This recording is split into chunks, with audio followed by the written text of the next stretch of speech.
itu job atau apa? Atau sudah Kan kita ini? mau mulai terlebih dahulu. Oh siap, mangga. Baik, bismillahirrahmanirrahim. Assalamualaikum warahmatullahi wabarakatuh. Waalaikumsalam warahmatullahi wabarakatuh. Sore sahabat semua. Alhamdulillah kita bertemu secara ngalak haji online kuy yang diadakan oleh Masjid Al-Huda di Benying. Alhamdulillah dari kali ini Masya Allah gurunda saya waktu Kang Oom ya. Sebelumnya ditanya dulu kan kabarnya bagaimana? Alhamdulillah luar biasa. Sehat. Jelas nih suaranya, jelas kira-kira? Jelas, alhamdulillah Kang. Baik. Iya. Nah, untuk hari ini sahabat masjid semua seperti biasa untuk sebelum memulai ke materi kita mengingatkan kembali untuk siapkan buku catatan. Insya Allah untuk hari ini materi dari Kang ini Ustadz Om ini akan memberikan materi yang sangat luar biasa. Nah, untuk hari ini kita mendapati tema yaitu menjadi pemuda unggul dan agamis.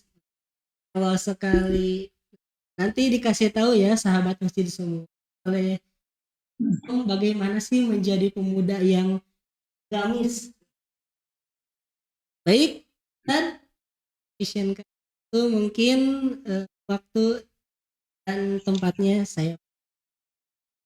Ya. Sebelumnya boleh ininya dibuka share screen-nya. Tadi saya udah ngirim ke Kang Aris. Ya, halo. Share screen-nya boleh dibuka? Maksudnya tadi udah ngirim file ke Kang Aris.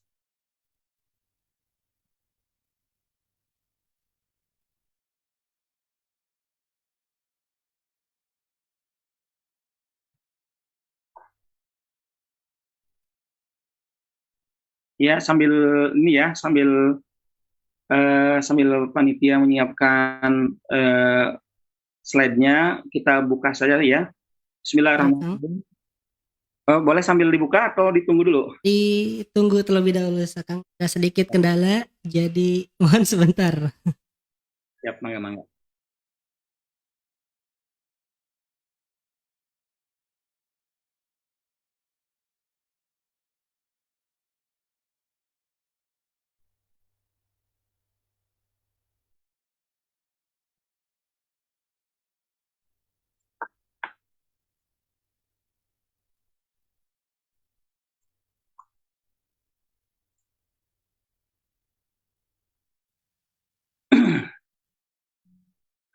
Sambil menunggu mungkin Kang mulai saja.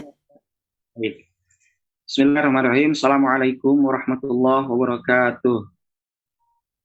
Ya, innal hamdalillah nahmaduhu wa nasta'inuhu wa nastaghfiruh wa na'udzu billahi min syururi anfusina wa min sayyiati a'malina. May yahdihillahu fala mudhillalah wa may yudhlil fala hadiyalah.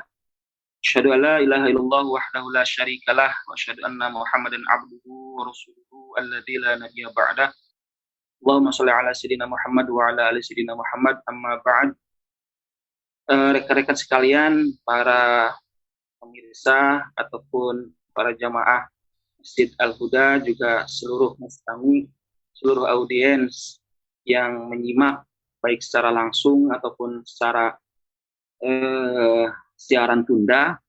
Alhamdulillah pada sore hari ini Allah Subhanahu wa taala masih memberikan kita kesehatan, masih memberikan kita kekuatan, keimanan, dan tentunya itu merupakan sebuah modal bagi kita untuk senantiasa menunaikan hak-hak ataupun kewajiban-kewajiban kita sebagai seorang hambanya.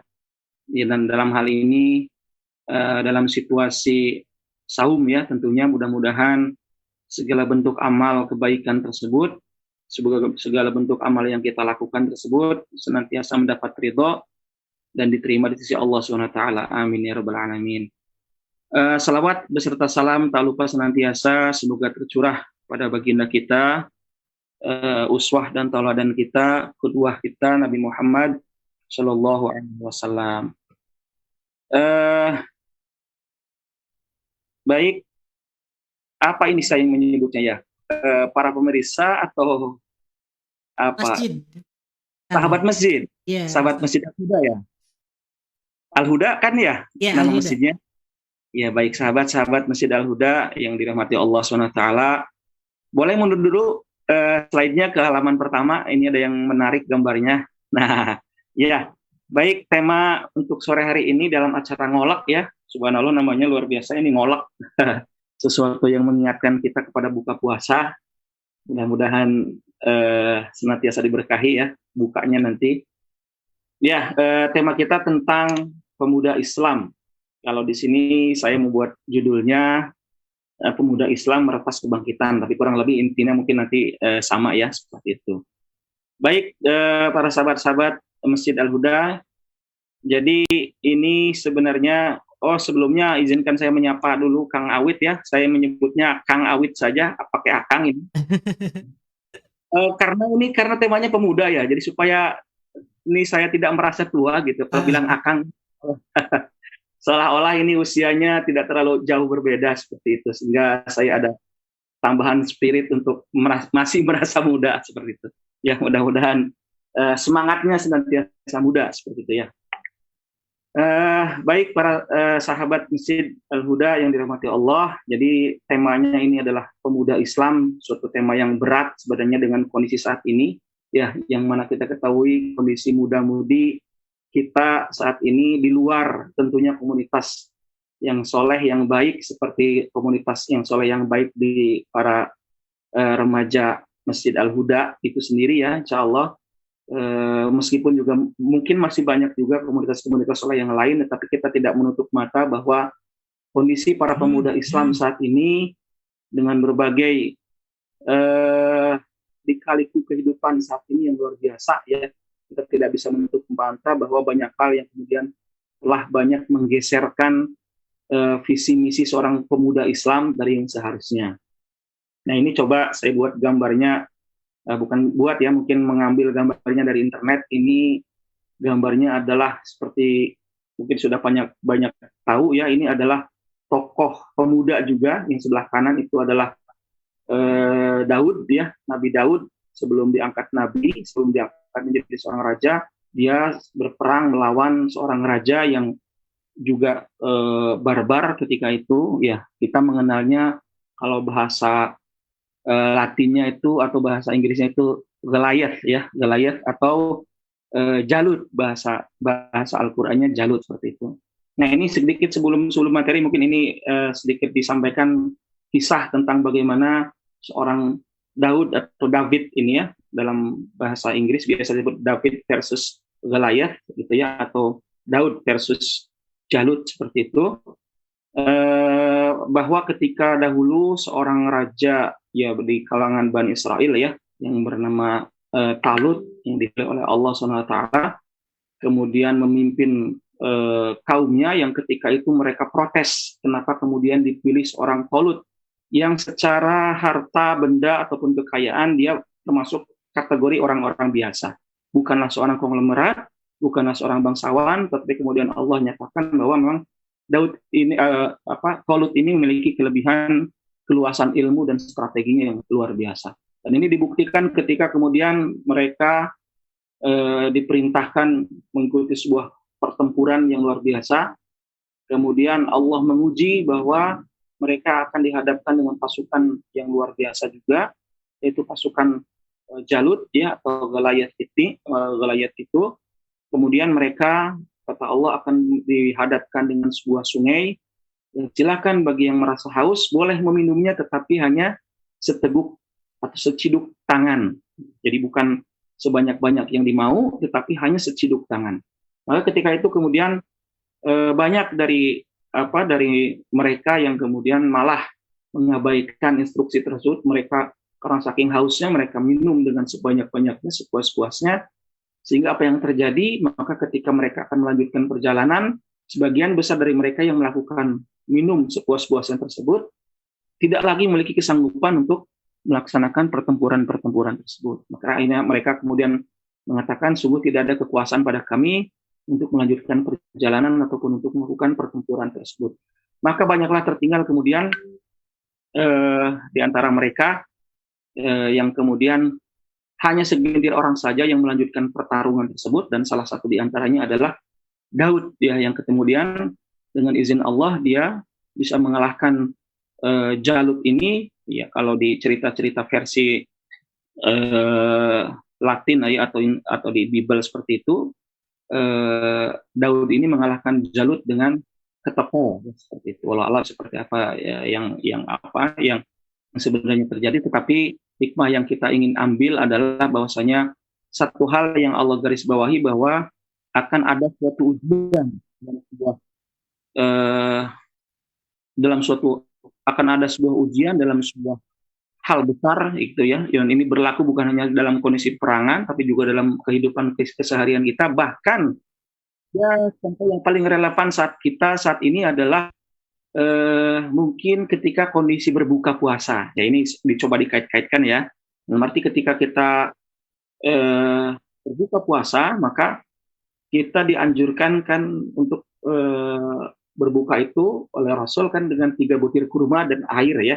Tidak lebih gitu. Tapi kemudian banyak di antara kita yang sagalabrak ya, kalau bahasa gaulnya sagalabrak, dalam arti ya kolak ya, kurma ya, minuman ya, banyak hal kemudian kita masukkan ke perut kita, sehingga yang terjadi adalah kita merasa malas ketika setelah selesai itu, bukannya semangat untuk menunaikan ibadah yang lainnya ya, seperti misalnya ibadah tarawih ya, kelelahan dan kemudian tertidur. Nah, itu biasanya yang ujian, mungkin ya, ujian yang biasa kita rasakan ketika buka itu.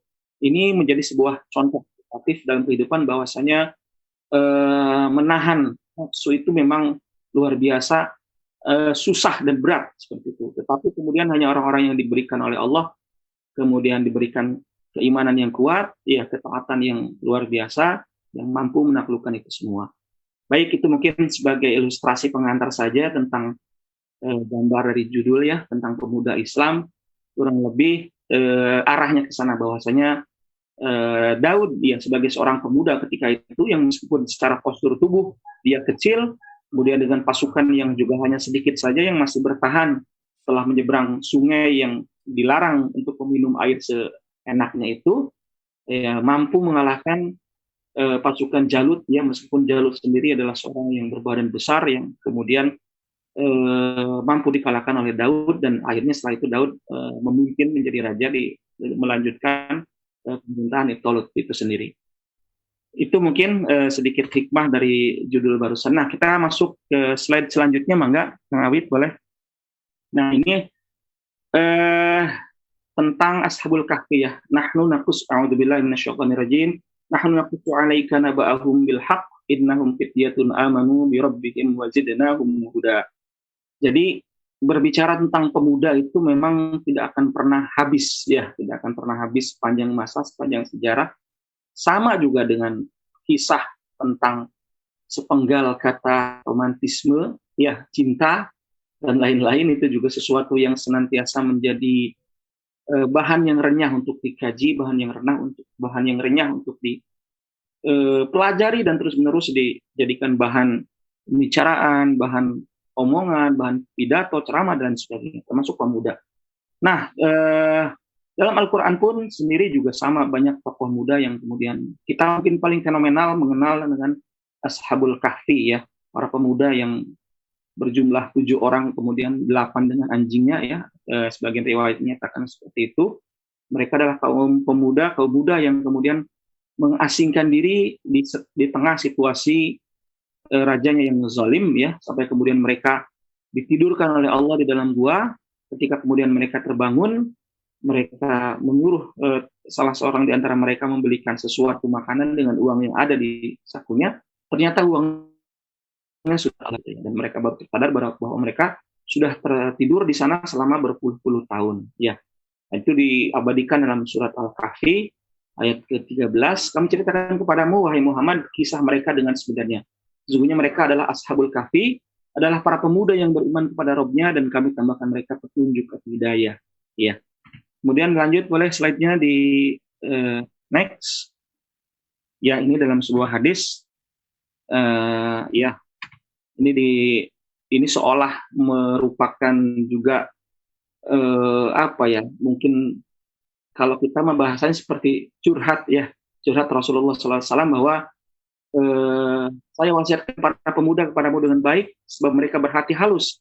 Ketika Allah mengutus diriku untuk menyampaikan agama yang bijak ini, maka kaum mudalah yang pertama-tama menyambut saya, sedang kaum tuanya menentangnya. Ya, jadi kita mengenal beberapa sahabat yang mengelilingi Rasulullah SAW itu adalah terdiri dari pada kaum muda ya yang langsung menerima seruannya, bahkan ketika Rasul menyampaikan seruan-seruan tersebut ke kaum tua, ya, ke kaum generasi yang lebih tua, justru banyaknya mereka menolak. Ya, kita paham bahwa pola pikir mereka sudah tertanam doktrin tentang berhala dan lain sebagainya, ya, sehingga ketika ada konsep baru yang masuk dari Rasul tersebut, para kaum tuanya itu tidak bisa menerima. Ya, beda dengan kaum muda yang memang masih idealis, kemudian hatinya masih bersih, pola pikirnya ini, mereka dengan mudah menangkap konsep-konsep ketauhidan yang dibawakan atau yang disampaikan oleh Rasul tersebut. Ini mungkin juga yang menjadi apa ya, kunci bahwa memang setiap generasi itu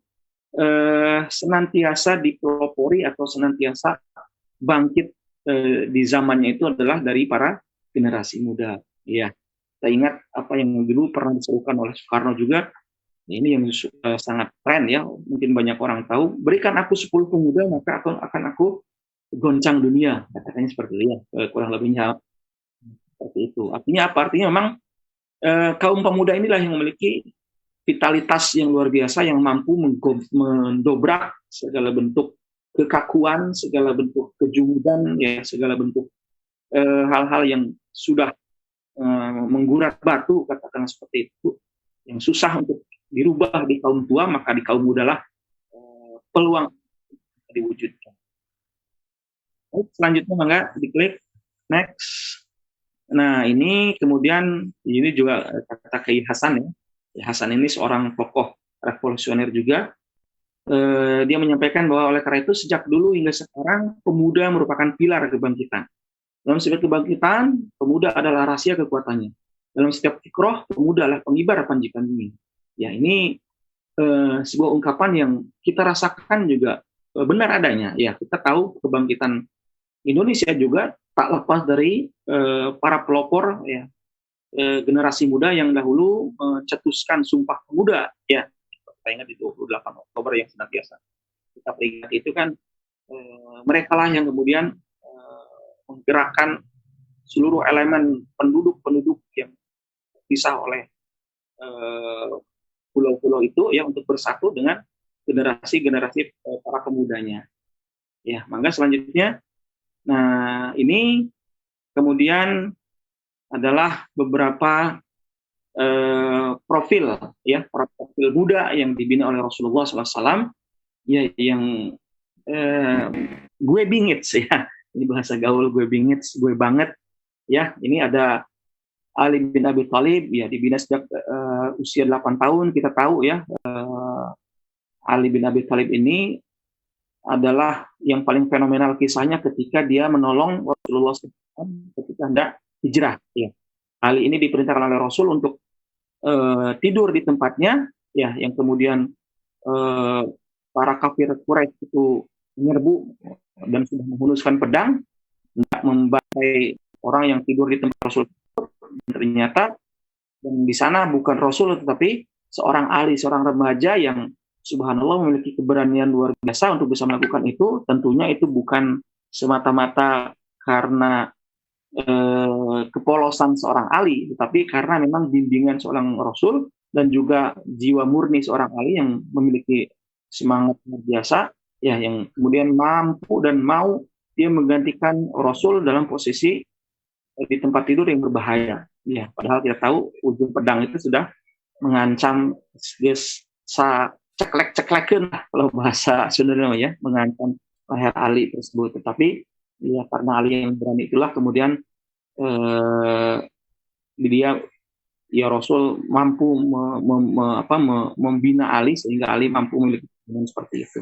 Kemudian juga ada Zubair bin Awam ya. Zubair bin Awam ini juga seorang sahabat muda ya yang masuk Islam itu, bahkan dia hampir sama ya, 8 tahun ini sudah mengikuti pembinaan bersama Rasul.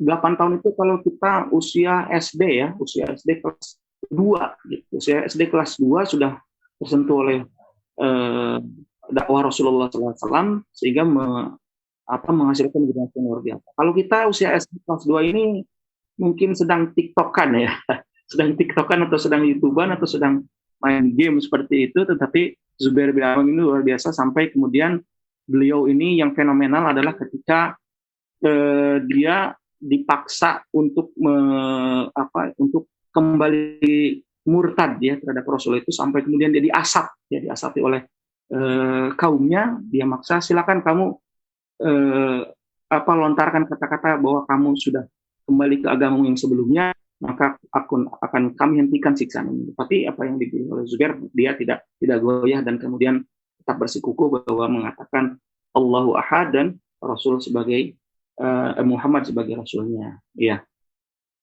Ini Ali, Zubair, kemudian Arqam, semua yang ada di sini adalah tokoh-tokoh yang termasuk kategori istilahnya generasi sahabat as-sabiqul awalun ya, yang pernah pertama memeluk Islam, yang kemudian tidak ragu lagi memeluk Islam di usia yang sangat belia. Arqam bin Abi Arqam juga ini sama, seorang tokoh muda usia 16 tahun yang kemudian fenomenal dari kisahnya adalah dia menjadikan rumahnya itu sebagai markas pertama dakwah Rasulullah SAW secara sirri ya, secara diam-diam. Inilah diizinkan oleh Arqam bin Abi Arqam ini, dia yang kemudian memberikan kesempatan Rasul untuk menggunakan tempatnya itu sebagai tempat pembinaan, yang sehingga kemudian dari rumahnya itu banyak kemudian generasi yang terlahir ya, generasi Islam yang terlahir. Kemudian ada Ja'far bin Abi Thalib, ini juga masih sepupunya Rasul, masih usia 8 tahun. Kemudian Sa'ad bin Abi Waqqas, 17 tahun. Ini Sa'ad bin Abi Waqqas ini fenomenal, terkenal, dia muda yang kemudian sangat disayangi oleh ibunya, begitu dia juga sangat menyayangi ibunya, ya sampai kemudian dalam sepenggal kisah ketauhidannya itu, dia diminta oleh ibunya itu untuk meninggalkan agama barunya tersebut, sampai diancam bahwa ibunya tersebut akan mogok makan sampai meninggal. Maka apa yang kemudian dilontarkan oleh Sa'ad bin Abi Waqqas ini, bahwa ibu, sesungguhnya seandainya aku memiliki 70 nyawa dan engkau melakukan mogok makan sampai kemudian aku meninggal, dicabut 70 nyawa itu satu persatu, maka sesungguhnya aku tidak akan meninggalkan keyakinan ini. Ya, itu yang luar biasa. Maksudnya 70 nyawa, seandainya engkau ibunya ya, mohon maaf, seandainya ibunya memiliki 70 nyawa, kemudian dia mogok makan, kemudian dia meninggal sampai 70 kali gitu ya, dicabut nyawanya, maka Sa'ad bin Abi Waqqas menyatakan, aku tidak akan meninggalkan keyakinan ini. Gitu. Dia merasa ini sesuatu yang benar ya. Dan juga masih banyak yang lain ya, ke bawah mungkin tidak usah dipaparkan satu persatu. Ada Utsman bin Affan, Utsman bin Zaid, Sahih Ar-Rumi, Zaid bin Harithah, yang pasti semuanya ini adalah tokoh muda yang kemudian memiliki kiprah yang luar biasa, yang kemudian menjadi para penolong Rasulullah SAW. Nggak boleh dilanjut videonya, screen-nya. Nah, ini profil idola kita Nabi Muhammad SAW. Ya, ini juga luar biasa, sudah pasti ya, Rasulullah SAW ini seorang Rasul yang sudah menjadi uswah kita, teladan kita, dan juga memiliki fase-fase muda usia, ya, fase-fase di usianya yang masih belia, bahkan usia dari mulai 0 sampai 4 tahun gitu ya, memiliki luar biasa frase-frase kehidupan yang bisa kita ambil hikmah atau pelajaran daripadanya. Contoh ketika usia 0 sampai 4 tahun, dia sudah menjadi yatim, ya. Apa yang bisa kita ambil, bahwasanya ketika beliau menjadi seorang yatim, maka otomatis ia akan merasa kekurangan kasih sayang seorang orang tua, gitu ya. Tetapi itu semua justru melahirkan sebuah empati yang luar biasa ketika beliau dewasa terhadap anak-anak yatim. Ya, kita tahu bahwa banyak kemudian eh, dalil hadis ataupun Al-Quran yang memerintahkan kita untuk mengistimewakan anak yatim. Ya, ini adalah hikmah daripada beliau pernah merasakan seorang yatim gitu seperti itu sehingga kemudian melatih kepedulian beliau terhadap seorang yatim tersebut. Jadi secara psikologi memang dia kekurangan kasih sayang ya ketika kecil, tapi dengan merasakan kekurangan kasih sayang itu dia merasakan empati yang luar biasa terhadap anak-anak yatim tersebut dan memerintahkan kita sebagai umatnya juga untuk mengasihi para yatim tersebut. Kemudian di usia 4 sampai 6 tahun dia memiliki fase kehidupan yang juga kita tahu di zaman ketika ia diasuh oleh pengasuhnya itu ya, dia pernah kemudian dihampiri oleh seorang laki-laki yang tidak dikenal, kemudian dibawa dia ke suatu tempat, di sana kemudian dia dilakukan pembelahan dadanya ya oleh orang tersebut, yang kemudian ia laporkan ke pengasuhnya tersebut, kemudian orang pengasuhnya itu merasa khawatir, maka dipulangkanlah Rasul ini kepada ibunya. Nah ini di fase ini ada suatu pelajaran yang memang mungkin secara medis atau secara logika memang mungkin susah untuk diterima oleh akal ya, karena Rasul dilakukan pembedahan, tetap kemudian diambil hatinya atau ada yang bilang jantungnya ya, kemudian dibersihkan. Nah ini mungkin sebuah hikmah saja yang bisa kita ambil dari pelajaran ini. Tentunya kita meyakini dengan keimanan bahwasanya ketika dibersihkan hatinya tersebut, ini ada sebuah pelajaran bahwa hati kita senantiasa harus dibersihkan. Bahkan seorang Rasul pun yang sudah terjaga maksum adanya, tetapi oleh Allah mengalami fase pembersihan terlebih dahulu. Ya, ini juga tentu akan sangat berlaku bagi kita. Ya mungkin caranya berbeda dengan zaman Rasul. Kalau kita tidak mungkin dibelah dada ya, kecuali kalau operasi oleh dokter, ya, dan juga kita tahu apa yang tidak tahu apa yang kemudian harus dibersihkan secara letterlock secara fisik seperti itu. Tapi yang kita pahami adalah tazkiyatun nafs ya, pembersihan jiwa, pembersihan dada yang kemudian menjadi salah satu rukun atau salah satu bentuk ibadah ya, tazkiyatun nafs kita, membersihkan hati kita, menjaga niat kita, kelurusan pikiran kita dari segala bentuk amal-amal ataupun kotoran-kotoran yang bisa mengotori hati tersebut. Nah ini juga menimbulkan hikmah bahwa ketika Rasul dilakukan belanja tersebut dan diberikanlah kemudian kematangan spiritual, dan juga kemudian ketika dikembalikan maka pada ibunya ini juga mengisyaratkan bahwa memang seorang anak ini harus idealnya adalah istilahnya diasuh oleh kedua orang tuanya ya, oleh orang tuanya. Dan ini yang juga mungkin fenomena saat ini sudah mulai bergeser ya. Biasanya di zaman kita saat ini ketika ibu bapaknya sibuk bekerja ya, bahkan mungkin ada sedikit kontradiktif kalau di saat ini ibunya yang bekerja, bapaknya yang ya saat mungkin hanya sekedar nganter-nganter saja istrinya ya, kerja di pabrik katakanlah di garment seperti itu, kemudian anaknya biasanya diasuh oleh neneknya atau oleh kakeknya. Ini sesuatu yang saat ini mungkin sudah lumrah seperti itu, tetapi memang pasti akan ada satu kekurangan yakni dalam bab kasih sayang dan pendidikan ya. Karena bagaimanapun seorang ibu adalah madrasah pertama bagi anaknya. Ini yang tentu akan berbeda ketika diasuh oleh neneknya, oleh kakeknya, yang mungkin juga secara pendidikan ataupun secara pola asuh berbeda dengan yang ideal saat ini harusnya ya, seperti itu. Kemudian di usia 6 sampai 8 tahun kemudian beliau juga diasuh oleh kakeknya ya, karena ibunya meninggal juga.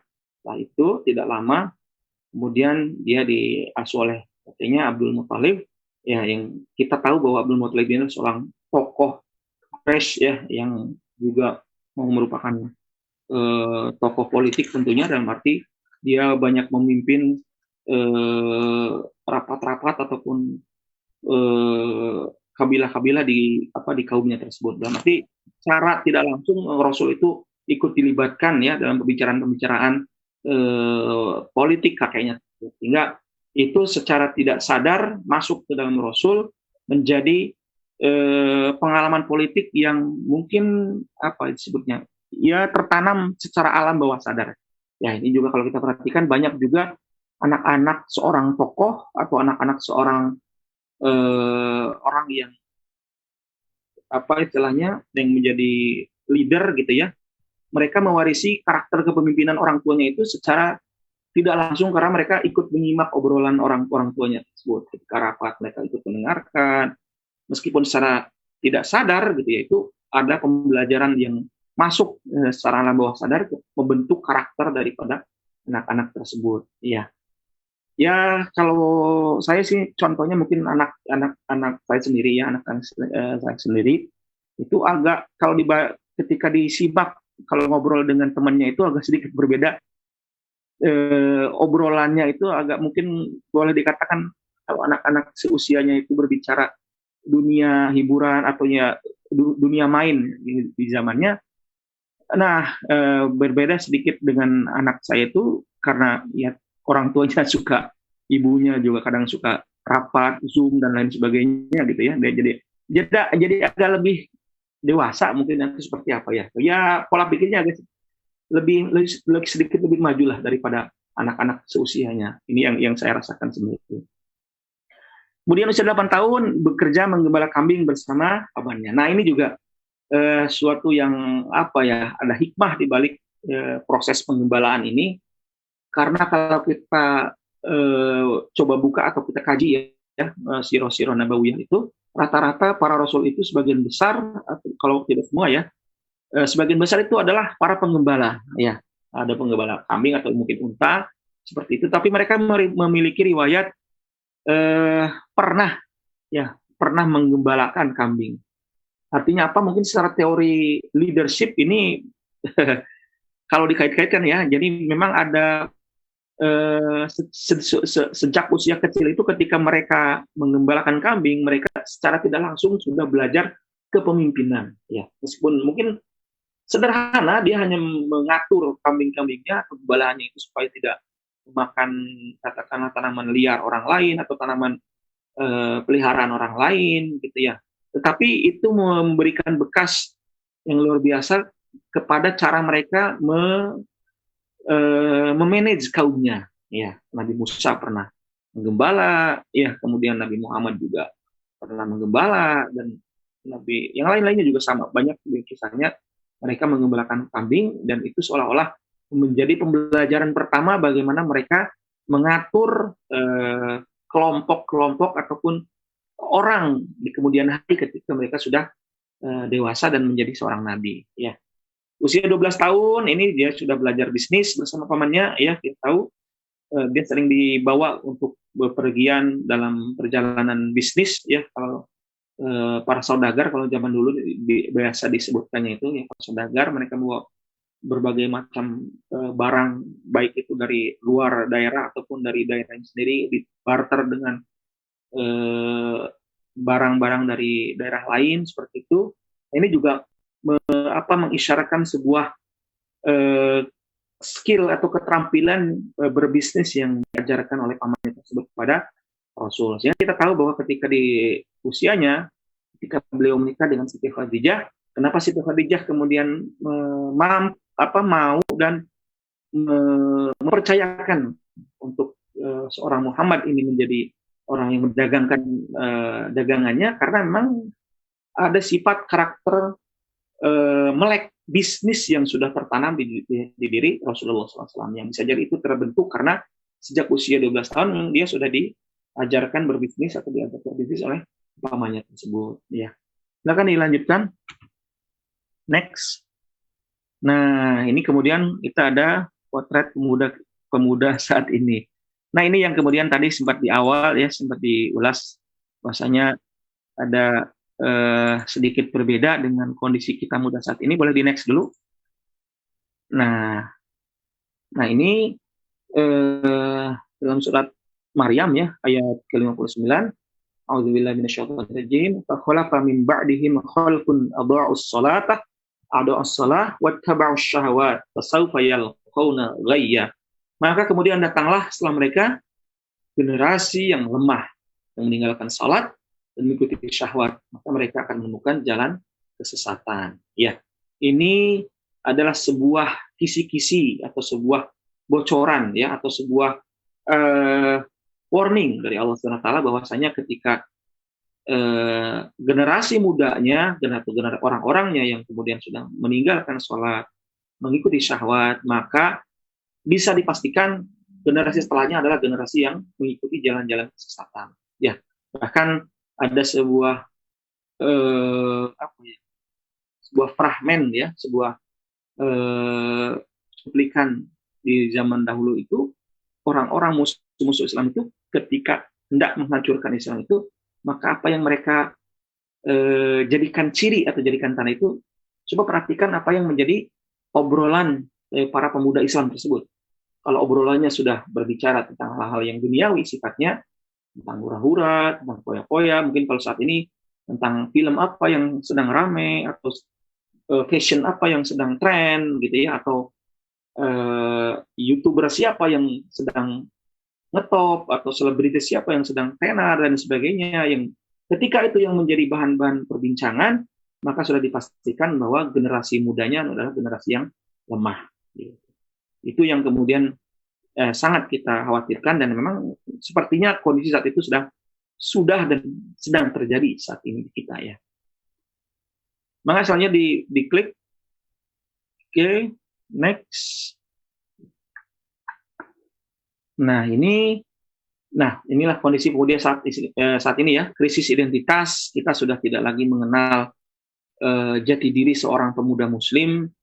Bahkan kalau ada orang yang cenderung agamis atau cenderung soleh gitu ya, kelihatannya ini suka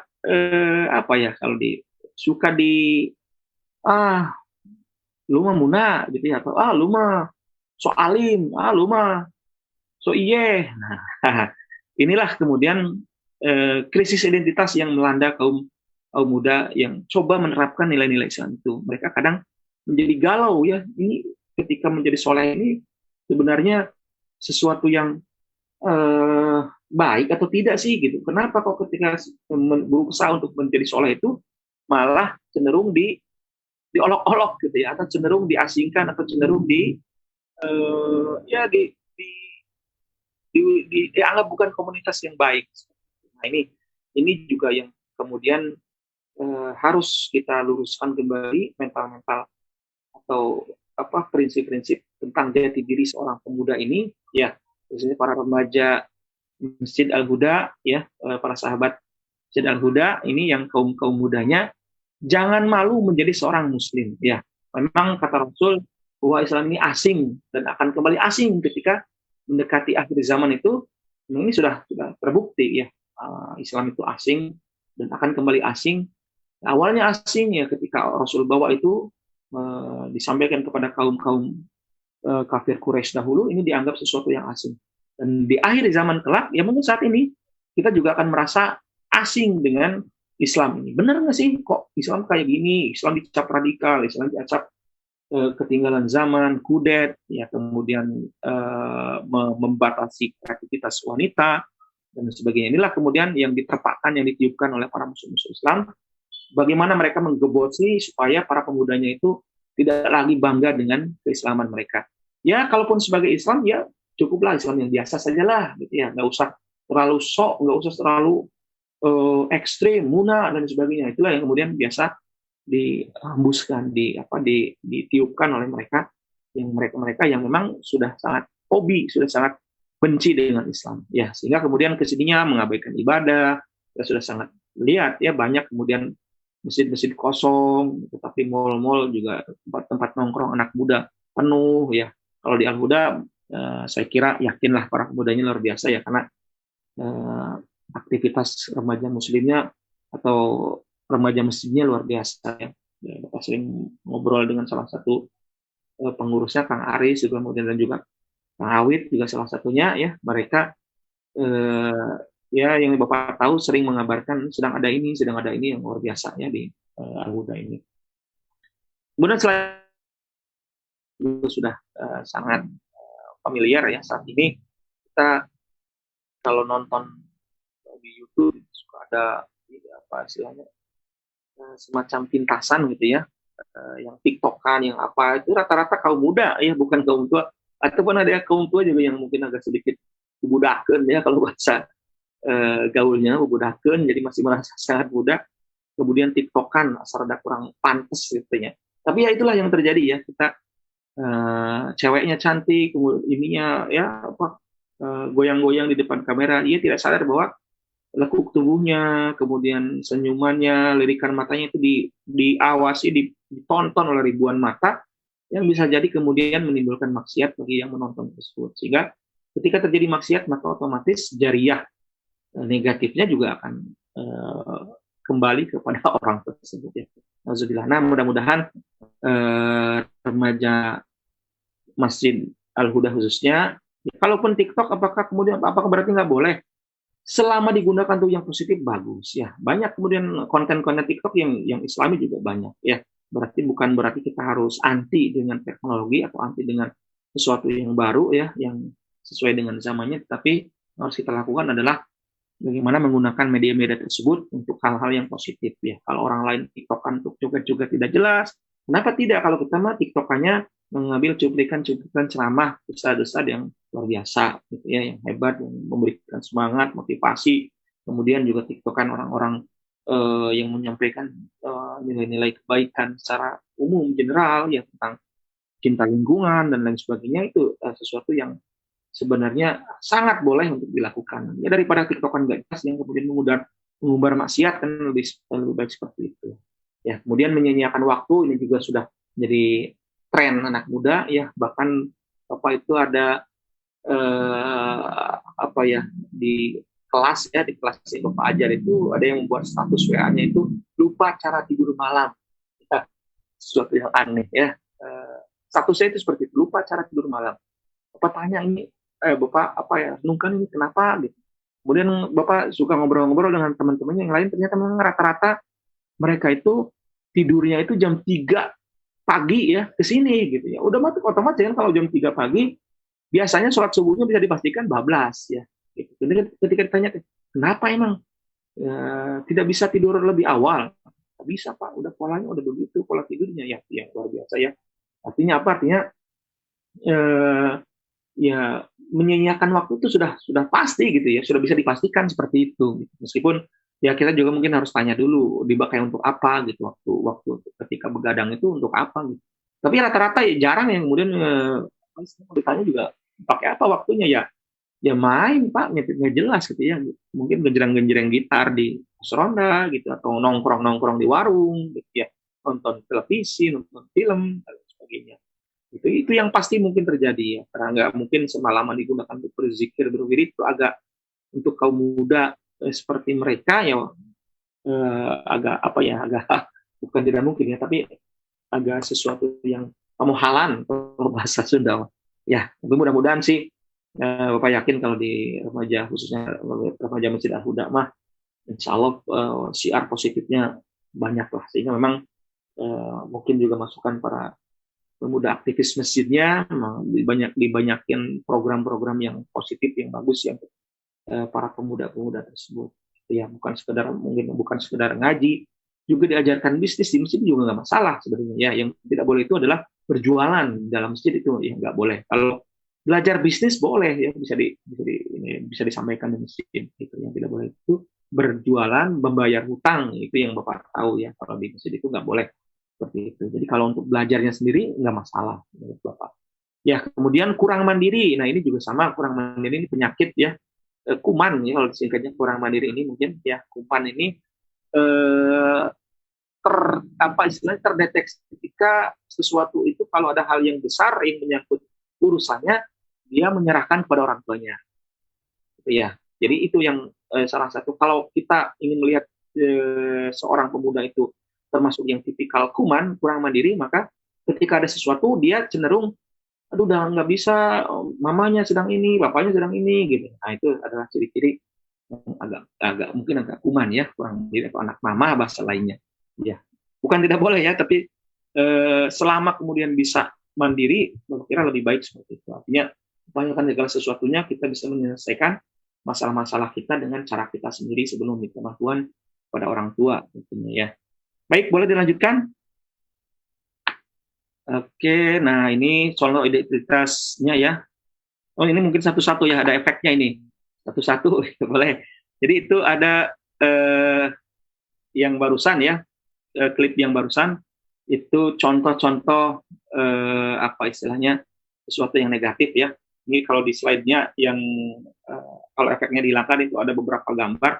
Sebelum slide yang ini ya, itu ada beberapa gambar kondisi fenomena remaja saat ini. Kalau tidak bisa ditampilkan nggak apa-apa. Ini ilustrasikan saja secara lisannya. Jadi di sana ditampilkan di slide sebelum ini itu ada gambar-gambar remaja yang terlibat tawuran, kemudian minum minuman keras, narkoba, kemudian pacaran, ya, kemudian bully-membuli dan seterusnya, ya. Dan juga ada poster mengikuti atau menjadi bebek, ya, mengikuti bebek. Tren saat ini menjadi bebek, gitu ya. Ya, konkretnya contohnya banyak sekali di remaja-remaja kita itu yang mengidolakan K-pop, ya. Bahkan sempat terceletuk lontaran bagus K-pop itu ya dari tokoh pemerintahan ya, nggak usah disebutkan siapa, tapi kalau menurut Bapak kurang bijak lah ya. Ini kenapa? Karena K-pop itu kan budaya, memang secara kreativitasnya bagus, boleh ditiru, secara kreativitas boleh ditiru. Mereka memiliki kemampuan menjual budaya mereka yang dengan kemasan yang luar biasa, dengan seninya, dengan dance-nya, dengan tari dan lain sebagainya, nyanyi gitu ya terutama. Tetapi yang negatifnya itu yaitu hal-hal yang mengumbar auratnya, itu yang menurut Bapak kurang kurang bagus ya. Ya bukan menurut Bapak ya, sepakat mungkin tidak bagus lah seperti itu. Bagi kita seorang muslim, kewajiban menutup aurat itu adalah sesuatu yang mutlak ya. Jangan sampai kemudian kita karena trennya seperti ini, seperti itu, kita mengikuti gaya-gaya mereka ya. Minum-minuman keras, kemudian tawuran, kemudian pacaran, bully-membuli, narkoba dan sebagainya. Itu hal-hal yang kemudian patut kita hindarkan ya. Baik, kita percepat ya. Ini waktunya sampai jam sampai jam 17.30 ya kalau tidak salah. Baik, kita lanjutkan. Ini potensi pemuda Islam ini sebenarnya kita miliki, setiap orang itu memiliki potensi intelektual, emosional, spiritual, fisik ya. Bapak selalu mengilustrasikan dengan hal ini adalah dengan sebuah komputer ya. Manusia itu mungkin juga tidak terlalu berbeda ya secara konsepnya dengan ibarat sebuah komputer. Nah, intelektual itu kalau di komputer itu bagian memorinya mungkin ya, atau Intel Pentium apa itu? Kalau Intel Pentium itu memori atau apa ya? Ya, tapi kurang lebih seperti itu ya. Jadi mereka kan ketika prosesor, ya prosesor. Ya, intelektual itu prosesornya ya. Sebuah komputer kecanggihannya itu akan ditentukan dengan prosesor yang dimilikinya. Semakin tinggi, semakin update, semakin canggih, maka komputer tersebut akan semakin canggih. Kemudian kalau emosional ini ibaratnya penyakitnya ya. Kalau di komputer itu virus mungkin ya. Emosional juga adalah virusnya yang kemudian juga kalau tidak bagus itu akan merusak.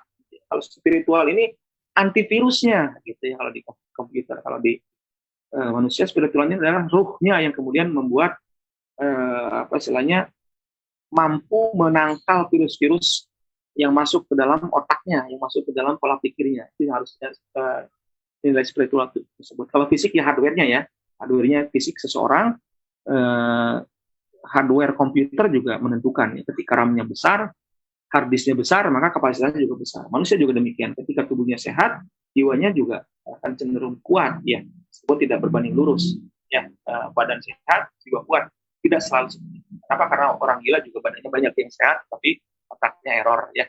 Yang pasti kita memiliki 4 ini, intelektual, emosional, spiritual, fisik, yang kemudian kalau kita optimalkan sebagai seorang pemuda Islam, ya, dengan segala sesuatunya yang juga bernuansa Islami, ini insya Allah luar biasa ya. Boleh selanjutnya diklik. Ya, inilah kemudian karakter pemuda Islam yang diharapkan. Ya, harusnya seperti ini. Dia memiliki akidah yang lurus, ibadah yang benar, akhlak yang menawan, mandiri dalam penghasilan, wawasan yang luas, fisiknya yang prima, serius, rapi dan benar, tepat waktu, disiplin, dan bermanfaat bagi semua. Ya, ini konsep yang luar biasa, tapi ini semua tentunya tidak bisa didapatkan begitu saja. Tentunya ini adalah harus melalui proses bimbingan yang luar biasa, ya, komunitas yang luar biasa, komunitas yang bagus tentunya, bukan komunitas yang genjerang-genjreng seperti barusan yang tidak jelas gitu ya, tetapi komunitas yang bagus ya. Akidah yang lurus ini bagaimana seorang pemuda muslim itu memiliki keyakinan yang benar terhadap Tuhannya, terhadap agamanya. Kemudian ibadahnya yang benar, bagaimana seorang pemuda itu juga harus mampu melaksanakan ibadahnya itu benar, ya, tidak bid'ah atau tidak asal atau tidak berbenturan dengan konsep. Kalau saat ini kan banyak agama manapun juga benar, yang penting hatinya. Nah, itu juga salah ya. Kemudian akhlaknya yang menawan, akhlaknya yang baik, akhlaknya yang terpuji. Kemudian mandiri dalam penghasilan, ini juga seorang pemuda dituntut untuk bisa kreatif dan menghasilkan ya. Tidak harus berpenghasilan tetap, tetapi tetaplah berpenghasilan, itu konsepnya ya, yang bagus ya. Kemudian wawasannya yang luas ya, sakopahnya yang luar biasa, wawasannya, fisiknya yang juga sehat, kemudian juga serius dalam menangani suatu hal, tidak mensikapi secara main-main gitu. Kalau disikapi main-main, hasilnya tidak akan maksimal. Kemudian dia senantiasa tertata dalam setiap urusan ya, tepat waktu, disiplin, on time, dan bermanfaat bagi sesama, karena kita tahu bermanfaat bagi sesama ini salah satu karakter orang yang terbaik gitu ya. Khairun nas anfa'uhum linnas, sebaik-baik manusia adalah yang bermanfaat bagi sesamanya. Oke, lanjut.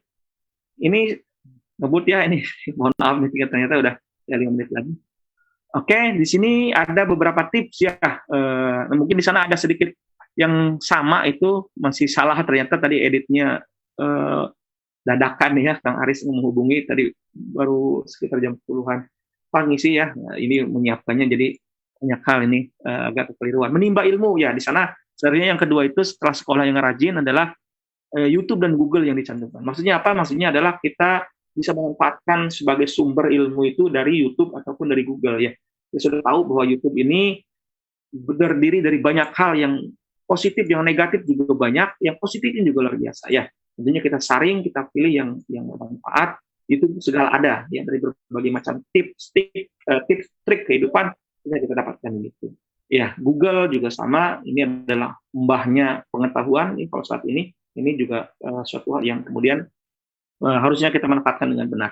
Kemudian bergaul, nah ini juga karena pemuda juga adalah tidak lepas dari urusan gaul ya, maka ada 4 kategori tempat gaul yang umum, yaitu di rumah, di masjid, di kampus, atau di masyarakat. Nah, kata kuncinya di sini adalah adanya komunitas yang baik ya. Jadi mau dimanapun, mau di rumah, di masjid, di kampus, di masyarakat, kalau komunitasnya baik, insya Allah akan terbawa baik ya. Nah, karena kita prinsipnya ada hadis Rasul itu ya, bergaul dengan tukang pandai besi akan bau besi, dan ke bawah pengaruh wangi parfum ya.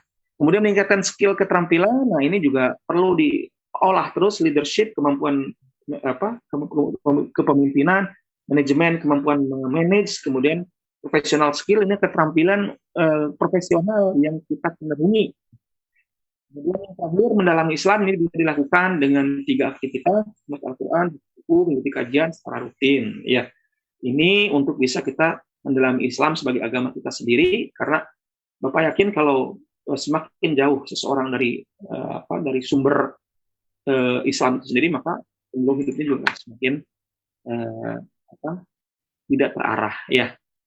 Nah, ini mungkin ini saja yang bisa Bapak sampaikan ya. Yang terakhir itu, slide terakhir itu hanya gambaran bagaimana seorang ideal seorang muslim itu ya, di slide terakhir. Kalau boleh diklik, mangga.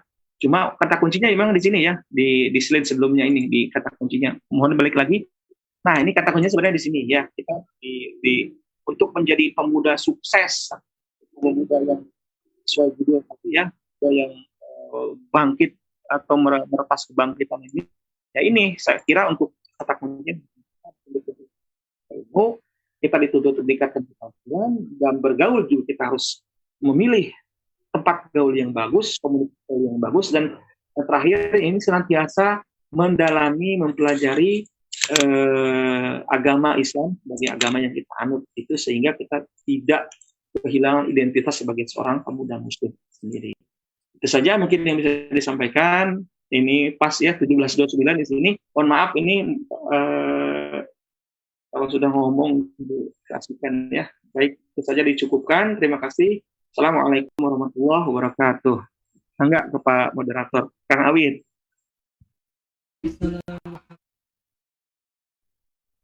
Ya Allah.